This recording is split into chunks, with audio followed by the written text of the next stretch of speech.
Você já ouviu falar que o dia D foi um sucesso impressionante? Claro que sim. Todo mundo conhece as praias sangrentas de Omaha, os desembarques heróicos, os tanques avançando. Mas pouca gente sabe que, antes mesmo do sol nascer na Normandia, uma operação quase condenada ao fracasso já estava jogando vidas humanas no escuro, literalmente. Imagine pular de um avião a 600 pés de altura, no meio da noite, sobre um território controlado pelo inimigo. Só que, em vez de cair perto dos seus camaradas, você aterrissa sozinho, a quilômetros do seu alvo, sem rádio, sem comandante, e com fogo antiaéreo explodindo ao seu redor. E pior, o chão embaixo de você está alagado de propósito. Sim, os alemães inundaram os campos, e muitos paraquedistas nem sequer tiveram chance de lutar. Afogaram-se ainda presos aos seus paraquedas. Parece um pesadelo? Pois é exatamente isso que aconteceu com milhares de soldados aliados na madrugada de 6 de junho de 1944. E o mais irônico, essa bagunça colossal acabou salvando o dia D. Mas como diabos isso foi possível? Hoje, a gente vai desvendar a verdade por trás da dispersão caótica dos paraquedistas e por que, contra todas as probabilidades, a desorganização virou arma estratégica. Se você acha que o sucesso do dia D foi só mérito dos fuzileiros nas praias, prepare-se para repensar tudo. Porque a batalha começou muito antes da primeira onda tocar a areia. Ela começou no céu, com homens caindo em silêncio, e muitos nunca mais levantando. A Operação Fortitude foi um dos maiores truques da história militar. Um teatro de sombras tão bem montado que até os generais alemães juravam que o desembarque real aconteceria em Calais, não na Normandia. Usando agentes duplos, tanques infláveis e até um exército falso comandado por Patton, os aliados convenceram Hitler de que a invasão viria 200 quilômetros a leste. O problema? Para manter essa ilusão, os paraquedistas tinham que pousar no escuro, longe dos olhos inimigos, o que significava voar alto, de madrugada, com mínima comunicação. E isso, meus amigos, era um convite ao desastre. A ideia era brilhante no papel. Lançar os paraquedistas logo após a meia-noite para desorganizar as linhas de reforço alemãs, tomar pontes estratégicas e liberar os acessos às praias de Utah. Mas para isso funcionar, precisava de precisão militar quase impossível, especialmente considerando que muitos pilotos do C-47 tinham poucas horas de voo noturno. Pior, o mau tempo na noite do dia 5 para 6 de junho fechou o céu com nuvens baixas, e os aviões foram forçados a romper formações para evitar colisões. Resultado: em vez de drop zones bem definidas, virou uma dispersão ampla por mais de 40 km². E essa dispersão não foi só geográfica, foi tática, logística e humana. Unidades inteiras se desintegraram no ar. Homens do 101º Airborne caíram em cima de vacas. Sim, isso aconteceu. Outros do 82º aterrissaram dentro de rios alagados pelos próprios alemães. Muitos nunca encontraram seus comandantes. Outros viram seu equipamento pesado, como morteiros e rádios, afundar na lama antes mesmo de ser usado. Ainda assim, essa bagunça caótica plantou uma semente de pânico nos alemães. E é justamente sobre esse pânico calculador que vamos falar agora antes mesmo de o primeiro fuzileiro tocar a areia de Omaha ou Utah. Os paraquedistas já estavam sozinhos atrás das linhas inimigas, lutando no escuro contra um inimigo que, tecnicamente, nem deveria saber que eles estavam lá. Mas aí vem a pergunta que muita gente não faz. Por que arriscar milhares de vidas nessa missão quase suicida? A resposta é simples. Sem eles, o dia D falharia antes de começar. Os alemães tinham preparado reforços rápidos, divisões blindadas prontas para esmagar as praias em horas. Os paraquedistas eram o único freio humano capaz de atrasar, confundir e fragmentar essa resposta. Sua missão era cirúrgica: cortar estradas, destruir pontes, neutralizar baterias de artilharia como a Admerville e, acima de tudo, controlar os causewais, os únicos caminhos firmes que saíam das praias alagadas de Utah. Sem esses corredores, os tanques e caminhões aliados ficariam atolados na lama francesa, presos como alvos fáceis. Mas para fazer isso, os paraquedistas tinham que carregar equipamento pesado, metralhadoras, explosivos, rádios, tudo amarrado ao corpo, tudo sujeito a se perder na queda. E como vimos, a dispersão ampla fez com que poucos chegassem com seus kits inteiros. Muitos lutaram com o que encontraram no chão, ou com o que roubaram dos mortos. E o custo? Brutal. Só nas primeiras 24 horas, mais de 2.500 paraquedistas americanos foram dados como desaparecidos, muitos afogados em campos inundados, outros mortos por fogo antiaéreo antes mesmo de saltar. Os britânicos do 6º Airborne tiveram sorte relativa. Seu pouso foi mais concentrado, graças a treinamento rigoroso e uso de planadores precisos. Mas mesmo assim, a desorganização era generalizada. Ainda assim, algo estranho aconteceu. Pequenos grupos isolados, sem comando, sem plano, começaram a atacar alvos aleatórios, e isso criou uma ilusão de escala nos bastidores do comando alemão. E é aí que a história dá uma reviravolta inesperada. Parece loucura, mas foi exatamente a desorganização dos paraquedistas que confundiu os alemães mais do que qualquer plano bem-sucedido teria feito. Enquanto pequenos grupos de soldados americanos e britânicos, muitas vezes com menos de uma dúzia de homens, explodiam pontes, atacavam postos de comando e cortavam linhas telefônicas, os oficiais alemães recebiam relatos contraditórios de ataques em massa por toda a Normandia. Alguns acreditavam que divisões inteiras tinham sido lançadas, quando, na verdade, era só um cabo e 3 soldados improvisando com granadas. Esse efeito de neblina da guerra foi tão intenso que o general alemão Rundstedt hesitou em liberar suas reservas blindadas, justamente porque não sabia onde estava o verdadeiro ataque. Hitler, por sua vez, dormiu até quase o meio-dia, convencido de que os desembarques eram uma finta. Enquanto isso, os paraquedistas isolados, sem contato com o comando, fizeram o que qualquer soldado treinado faria: criaram objetivos próprios. Um grupo do 101º Airborne, perdido perto de Saint-Méréglise, decidiu simplesmente tomar a cidade, e conseguiu. Outro, do 82º, emboscou um comboio alemão com armas leves e atrasou um batalhão inteiro por horas. Tudo isso com equipamento pesado reduzido a quase nada e zero coordenação central. E foi aí que o plano original, mesmo fracassando, funcionou melhor do que o esperado. A dispersão ampla, inicialmente vista como desastre, tornou-se um furacão de incerteza que paralisou a resposta alemã. Enquanto os generais discutiam se estavam diante de um ataque real ou de mais uma manobra de fortitude, as praias eram tomadas. Mas essa vitória veio com um preço silencioso. Muitos paraquedistas passaram dias escondidos, feridos, com fome, esperando que as tropas de desembarque os alcançassem. E alguns nunca foram encontrados. Porque, mesmo com todo o heroísmo, o céu da Normandia não perdoava erros, e o fogo antiaéreo era só o começo dos perigos que os esperavam no solo. Muita gente pensa que o maior risco para um paraquedista era levar um tiro no ar. Mas a verdade é que, para muitos, o perigo só começava ao tocar o solo. Os alemães, comandados por Rommel, tinham preparado a Normandia como uma armadilha tridimensional: céu, terra e água trabalhando juntos para matar invasores. Enquanto o fogo antiaéreo rasgava os céus, os campos atrás das praias foram deliberadamente alagados, alguns com até 1,5 metros de água. Paraquedistas que caíram ali, carregados com até 70 kg de equipamento, afogaram-se em segundos, ainda presos aos paraquedas que viraram âncoras mortais. Eram soldados treinados, mas não nadadores.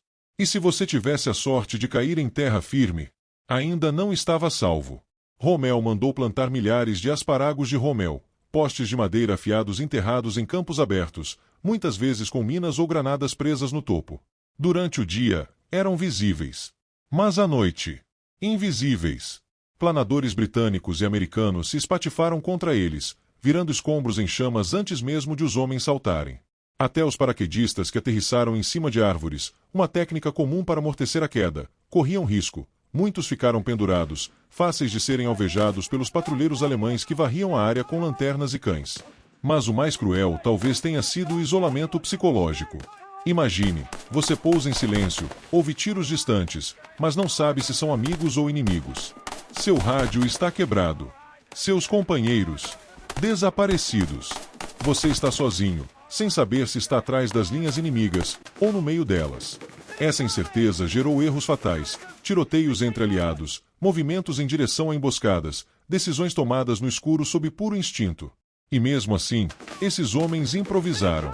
Usaram grilos metálicos para se identificar, combinaram senhas como Flash e Thunder, e, acima de tudo, não desistiram. Porque sabiam, se falhassem, toda a invasão afundaria com eles, literalmente. Numa noite tão escura que você mal enxergava sua própria mão, como saber se a sombra que se move a 20 metros é um camarada, ou um atirador alemão pronto para te eliminar? Os paraquedistas não tinham tempo para perguntar quem vai lá. Isso daria ao inimigo segundos preciosos para atirar primeiro. Então os aliados apostaram em algo genial: o grilo metálico. Um pequeno dispositivo de metal, do tamanho de um isqueiro, que fazia clique-clac quando apertado. A regra era simples: você ouve um clique, responde com clac. Se a resposta estiver certa, é amigo. Se não, bom, torça para ter sido um rato. Essa linguagem de insetos salvou centenas de vidas, e até hoje é símbolo do 101º Airborne. Mas a criatividade não parou por aí. Como garantir que os alemães não soubessem exatamente onde os paraquedistas cairiam? Resposta: mande bonecos pular primeiro. Sim, você ouviu direito. A Operação Titanic lançou centenas de manequins com paraquedas, equipados com gravadores de som de tiros e gritos, além de pequenas explosões programadas. O objetivo? Fazer os alemães acreditarem que havia desembarques em massa por toda a costa, forçando-os a espalhar suas tropas. E funcionou. Em algumas áreas, os alemães gastaram munição valiosa atirando em bonecos, e até hoje há histórias de civis franceses encontrando soldados de pano dias depois, ainda pendurados em árvores. E as senhas? Ah, essas eram quase como cenas de filme de espionagem. Flash e Thunder, abelha e colmeia. Combinações trocadas a cada noite para evitar infiltração. Mas no caos da dispersão, muitos soldados esqueciam as senhas, ou as misturavam. Resultado: alguns grupos aliados quase atiraram uns nos outros antes de alguém lembrar do grilo. Mesmo assim, esses pequenos truques, quase primitivos diante da tecnologia da época, criaram uma rede invisível de confiança no meio do caos. E essa confiança permitiu que grupos destruídos, isolados e mal equipados continuassem cumprindo missões críticas, até que o sol nascesse e os tanques finalmente chegassem. Mas o que aconteceu depois do amanhecer foi ainda mais brutal do que a noite. A madrugada foi caótica, sim, mas o amanhecer trouxe um novo tipo de terror. Com a luz do dia, os paraquedistas deixaram de ser sombras invisíveis e se tornaram alvos expostos. Sem reforços, sem artilharia, muitos ainda sem rádios funcionando, eles agora tinham que segurar posições críticas com punhados de homens contra companhias inteiras de infantaria alemã. Em Saint-Mereglizy, por exemplo, um punhado de soldados do 82º Airborne resistiu por mais de 30 horas contra ataques blindados, usando granadas antitanque em trincheiras rasas cavadas às pressas. Eles sabiam, se recuassem, a estrada para Utah Beach se abria, e o desembarque podia desmoronar. Pior ainda, os alemães, após a confusão inicial, começaram a caçar os paraquedistas com método.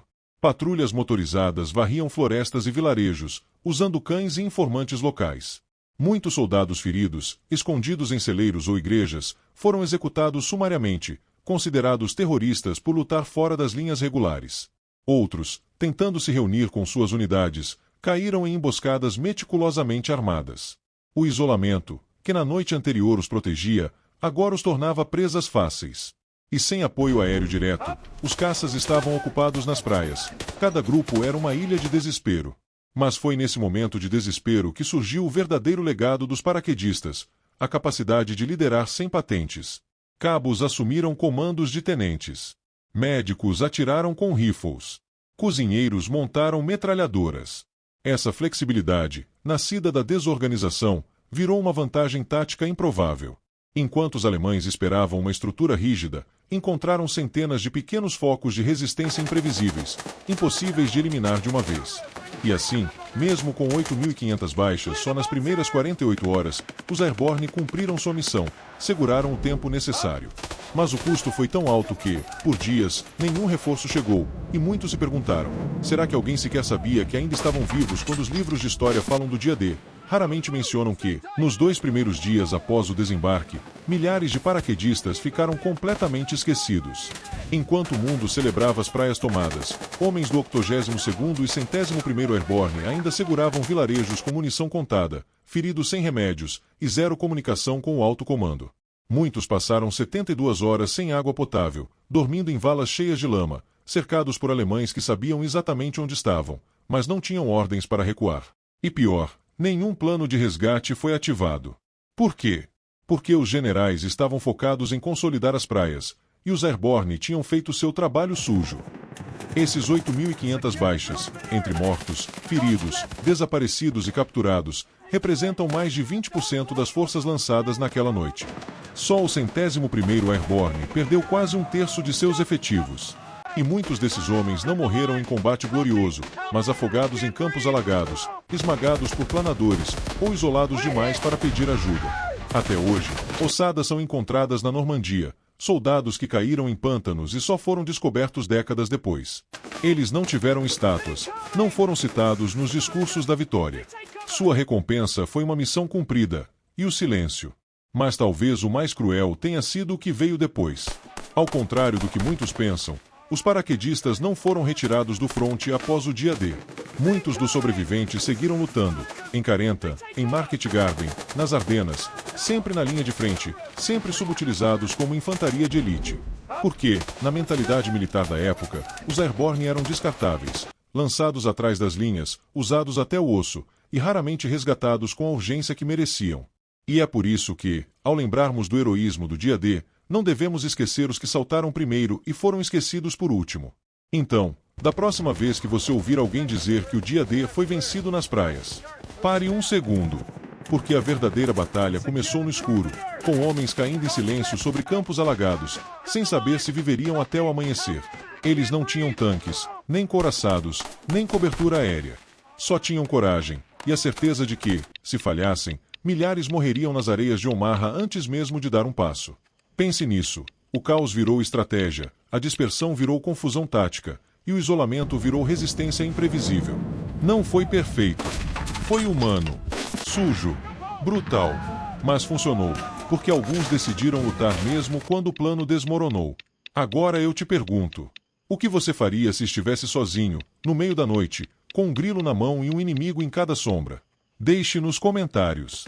E se você acha que essa história merece ser lembrada, compartilhe esse vídeo. Porque heróis esquecidos só voltam à memória quando alguém conta sua história. Ah, e se você quer mais conteúdos como este, imersivos, detalhados e com respeito pela verdade da história militar, inscreva-se no canal e ative o sininho porque a próxima história pode ser ainda mais sombria e você não vai querer perder.